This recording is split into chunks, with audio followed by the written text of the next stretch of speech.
Hello everyone. तो दोस्तों हम पढ़ने वाले हैं बहुपद एवं गुणनखंड की सेकंड पार्ट। दोस्तों अगर आपने इसकी पहली वीडियो नहीं देखी है तो डिस्क्रिप्शन बॉक्स में आपको उस वीडियो का लिंक मिल जाएगा। तो सबसे पहले आप उस वीडियो को जरूर देखिए, क्योंकि दोस्तों उसमें कुछ बहुत ही इंपॉर्टेंट फॉर्मूले और इस चैप्टर का बहुत ही शानदार उसका बेसिक्स है। दोस्तों सबसे पहले आप इसके बेसिक को देखिए। अब यहाँ से हम शुरू करने वाले हैं अपना क्वेश्चन नंबर 7। अब दोस्तों इसमें हमारे पास है a square plus 1/a² plus 8 a plus 1/a plus 14 के गुणनखंड है। दोस्तों ये हमारे पास गिवन है, हमें निकालने इसके गुणनखंड। अब दोस्तों ये देखिए हमारे पास a स्क्वायर प्लस 1/a² है। अगर यहां से हम दोस्तों इसको इस तरह से करें a प्लस 1/a, हमारे पास हमने माना कि ये हमारे पास इसका होल स्क्वायर है। अगर दोस्तों आप इसका होल स्क्वायर करेंगे तो ये आएगा हमारे पास a प्लस b का, आप इसमें होल स्क्वायर लगाएंगे तो ये होगा a स्क्वायर फिर प्लस बी स्क्वायर, यानी बी की जगह पर है 1/a, तो 1/a का square a square plus b square और प्लस 2ab, यानी 2a इंटू 1/a, मतलब a इंटू 1/a। हमने दोस्तों यहां से इसका होल स्क्वायर खोल दिया, मतलब a square plus b square plus 2ab। तो ये था हमारे पास a प्लस b का होल स्क्वायर। अब यहां से a से a कैंसिल, तो ये आएगा a square plus 1/a square और प्लस में 2। अब दोस्तों ये 2 है यहाँ प्लस में, अगर हम इसको इस साइड लेके आ जाए तो ये हो जाएगा माइनस में। हम दोस्तों ऐसा इसलिए कर रहे हैं क्योंकि हमारे पास यहाँ था a square plus 1/a square और ये हमारे पास a square plus 1/a square यहाँ से आ चुका है। तो यही निकालने के लिए हमने इसका होल स्क्वायर का फॉर्मूला यूज किया था। अब ये प्लस में यहाँ इसको हम लेके आएंगे इधर, ये हो जाएगा माइनस में, तो ये होगा a प्लस 1/a का स्क्वायर और ये हो जाएगा माइनस का 2। तो ये बचेगा यहाँ a square plus 1/a square, मतलब यहाँ से हम a square plus 1/a square की जगह पर ये रख सकते हैं पूरी की पूरी टर्म्स, मतलब यहाँ हम रखेंगे a प्लस 1/a का स्क्वायर माइनस 2। तो दोस्तों यहाँ रख दीजिए ये टर्म्स, तो ये होगा a प्लस 1/a का स्क्वायर और माइनस का 2, मतलब इसकी जगह पर ये हमने रख दिया a प्लस 1/a का स्क्वायर माइनस 2। और ये था हमारे पास 8 इंटू a प्लस 1/a और प्लस में था 14। अब दोस्तों ये -2 और प्लस का 14, इसको सॉल्व करेंगे यानी 14 में से 2 को माइनस करेंगे, ये बचेगा 12। हाँ दोस्तों यहाँ हम लिख सकते हैं 12, तो इसको सॉल्व करेंगे ये आ जाएगा हमारे पास 12।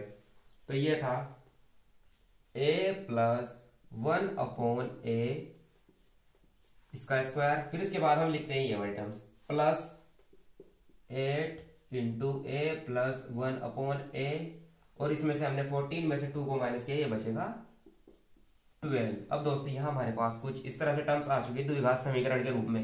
ये देखिए दोस्तों a प्लस 1/a का स्क्वायर फिर 8 इंटू a प्लस 1/a और प्लस का 12, मतलब दोस्तों यहाँ से अगर हम ये हमारे पास a प्लस 1/a है, अगर हम इसको कुछ मान लें, मतलब जैसे कि ये a प्लस 1/a बराबर हमने मान लिया ये है x, तो यहाँ से दोस्तों इसकी जगह पर आ जाएगा x और क्योंकि इसका स्क्वायर है तो ये हो जाएगा x स्क्वायर फिर प्लस 8, ये a प्लस 1/a है, इसकी जगह पर हम रख सकते हैं x, तो ये हो गया 8x और प्लस में आ गया 12। अब दोस्तों आप इसके कर दीजिए गुणनखंड, मतलब आपको इसके इस तरह से गुणनखंड करने हैं ताकि प्लस करके हमारे पास आए 8 और गुणा करने पर आए 12। दोस्तों ये गुणनखंड तो आपको आते ही होंगे, तो सबसे पहले हमें करने होंगे इसके गुणनखंड, मतलब इस तरह से तोड़ना है आपको इसको 12 को कि प्लस करने पर इसका यहाँ 8 हो जाए। तो हम इसको किस तरह से तोड़ सकते हैं दोस्तों, इसको हम लिख सकते हैं 6 प्लस 2, तो 6 2 12 भी आ जाएगा और 6 और 2 8 भी हो जाएगा, क्योंकि दोस्तों यहाँ हमारे पास प्लस का साइन है तो प्लस कर ये आपको यहाँ लाना होगा 8। तो हम इसको इस तरह से ही तोड़ देंगे, तो x स्क्वायर प्लस यहाँ हम लिख सकते हैं 6x प्लस 2x और ये हो गया 12, मतलब दोस्तों यहाँ से 6 और 2 8x हो जाएगा और 6 दूनी 12, मतलब गुणा करने पर आपका ये 12 आना चाहिए और प्लस करने पर 8 आना चाहिए। आपको इस तरह से इसके गुणनखंड करने होते हैं। अब यहाँ से हम लेंगे कॉमन, मतलब दोस्तों जो दोनों में सेम टर्म्स है, तो यहाँ से हमारे पास x इसमें कॉमन दिख रहा है, तो यहाँ से हम x लेंगे तो ये बचेगा x प्लस 6 और इसी तरीके से दोस्तों यहाँ हमारे पास है 2, यहाँ से हम 2 कॉमन ले सकते हैं, यहाँ से अगर हम 2 कॉमन लेंगे तो ये बचेगा x प्लस 6। तो दोस्तों ये आ गया x प्लस 6, तो ये x प्लस 6 इसमें से कॉमन होगा तो यहाँ बचेगा x प्लस का 2। दोस्तों इसको हम लिखते हैं यहाँ इस साइड में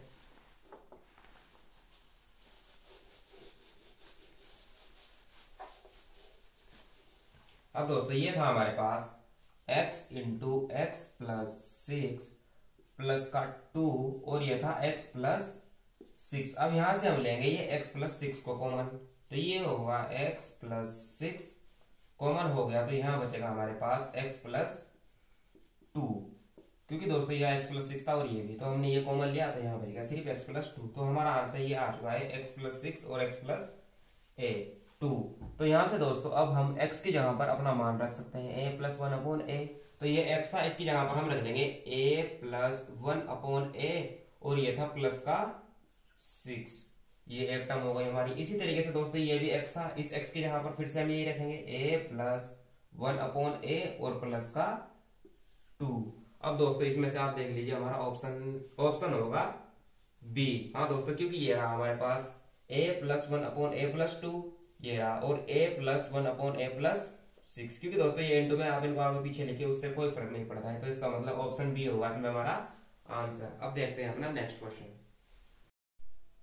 अब दोस्तों क्वेश्चन नंबर 8 हमारे पास है, यदि 2x³ plus 4x² plus 2ax plus b पूरी तरह x² माइनस 1 से विभाजित हो तो a तथा b के मान ज्ञात कीजिए। अब दोस्तों ये इससे विभाजित है, तो यहाँ से हमें निकालना है a और b के मान। अब ये हमारे पास गिवन है 2x³ प्लस 4x² और प्लस 2ax प्लस का b, और यहाँ हमारे पास गिवन है ये x² माइनस का 1, और इसको दोस्तों हम मान लेते हैं 0 के बराबर। यहाँ से दोस्तों हमें निकालने हैं a और b के मान। अगर आपको a और b के मान निकालने हैं तो यहाँ सबसे पहले हम x का मान निकाल लेंगे और x का मान रखेंगे हम इस समीकरण में, तो इससे निकाल लेंगे फिर हम a और b के मान। अब यहाँ से ये x² माइनस 1 है, यहाँ से अगर आपको x का मान निकालना है तो ये 1 है इधर माइनस में, दूसरी साइड जाएगा ये होगा प्लस में।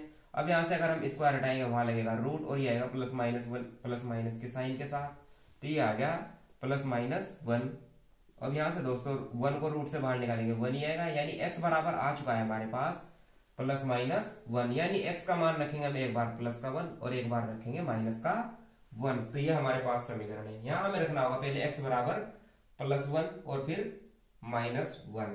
तो दोस्तों ये था 2x की जगह पर हम रखेंगे 1, एक बार रखते हैं प्लस 1 यानी 1 का क्यूब। अब इसके बाद दोस्तों क्योंकि दोस्तों हमारे पास x का मान आया था प्लस माइनस 1, तो x की जगह पर हमने 1 रखा तो 1 का क्यूब किया, फिर 4, फिर यहाँ है x, फिर आएगा 1 तो 1 का स्क्वायर, क्योंकि x की जगह पर ये 1 आ चुका है इसका स्क्वायर हो गया, फिर प्लस 2 इंटू a की जगह पर आएगा 1 और प्लस का b, इसको मान लेते हैं हम 0 के बराबर। अब 1 का क्यूब करेंगे 1 ही आएगा, ये बचेगा 2 1 जा 2, फिर 1 का स्क्वायर 1 होगा 4 1 जा 4 प्लस 2 की 1 के साथ करेंगे 2 1 जा 2, और ये था a और प्लस का b और बराबर में आ गया 0। अब दोस्तों इसको आप प्लस कर लीजिए, 4 प्लस 2 6 और ये आएगा 2a प्लस का b और बराबर में आ गया हमारे पास 0। अब दोस्तों ये 6 है यहाँ प्लस में, दूसरी साइड जाएगा ये होगा माइनस में, तो ये बचेगा 2a प्लस b बराबर माइनस का 6। तो ये हमारी आ चुकी है इक्वेशन नंबर फर्स्ट, इसको मान लेंगे हम समीकरण नंबर 1। अब यहाँ से हमें दूसरा रखना है x बराबर माइनस का 1, तो इस बार हम रखेंगे दोस्तों x की जगह पर माइनस का 1, तो x बराबर माइनस का 1 रखते हैं और यहाँ बनाते हैं हम अपनी दूसरी समीकरण। अब दोस्तों इसमें यह था हमारे पास 2x³ x की जगह पर इस बार रखना होगा माइनस का 1, तो ये था 2 इंटू x का क्यूब था तो यानी माइनस 1 रखेंगे और इसका हो जाएगा क्यूब, फिर प्लस का साइन है, और यहाँ है हमारे पास 4x² यानी 4x² यानी माइनस 1 का स्क्वायर, क्योंकि x की जगह पर हम माइनस 1 रख रहे हैं और यहाँ प्लस का साइन है प्लस। अब ये है 2ax यानी 2ax तो माइनस 1 हो जाएगा, x की जगह पर हमने रख दिया माइनस 1 और प्लस का है b और इसको भी मान लेते हैं 0 के बराबर। अब दोस्तों अगर आप माइनस 1 का क्यूब करेंगे तो ये आएगा माइनस 1 और 2 की फिर माइनस 1 से गुणा करेंगे तो यानी माइनस का 2, और इसके बाद ये माइनस 1 का स्क्वायर करेंगे तो 1 आएगा और ये हो जाएगा 4 1 जा 4। इसके बाद दोस्तों ये 2 1 जा 2 और ये है माइनस का साइन और ये है प्लस, तो प्लस माइनस 2a और प्लस का b और बराबर में मान लेते हैं हम इसको 0 के बराबर। अब यहाँ से ये है 2 और ये है 4, इसको हम माइनस कर सकते हैं, तो 4 में से 2 को माइनस करेंगे आएगा 2 और माइनस ये है 2a प्लस का b और बराबर में है 0। अब दोस्तों ये हमारे पास माइनस में, इसी समीकरण को आप उधर ले जा लीजिए, ये होगा 2 बराबर ये माइनस का 2a था, दूसरी साइड जाएगा प्लस का 2a और ये b था प्लस में, दूसरी साइड जाएगा माइनस में।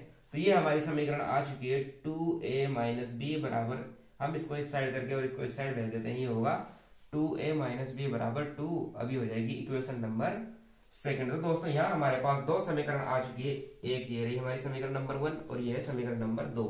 अब हम इनको करेंगे विलोपन विधि से सोल्व। हाँ दोस्तों, इनको करते हैं हम अपनी विलोपन विधि से सोल्व। अब ये हमारे पास है समीकरण नंबर 2 और ये है समीकरण नंबर 1।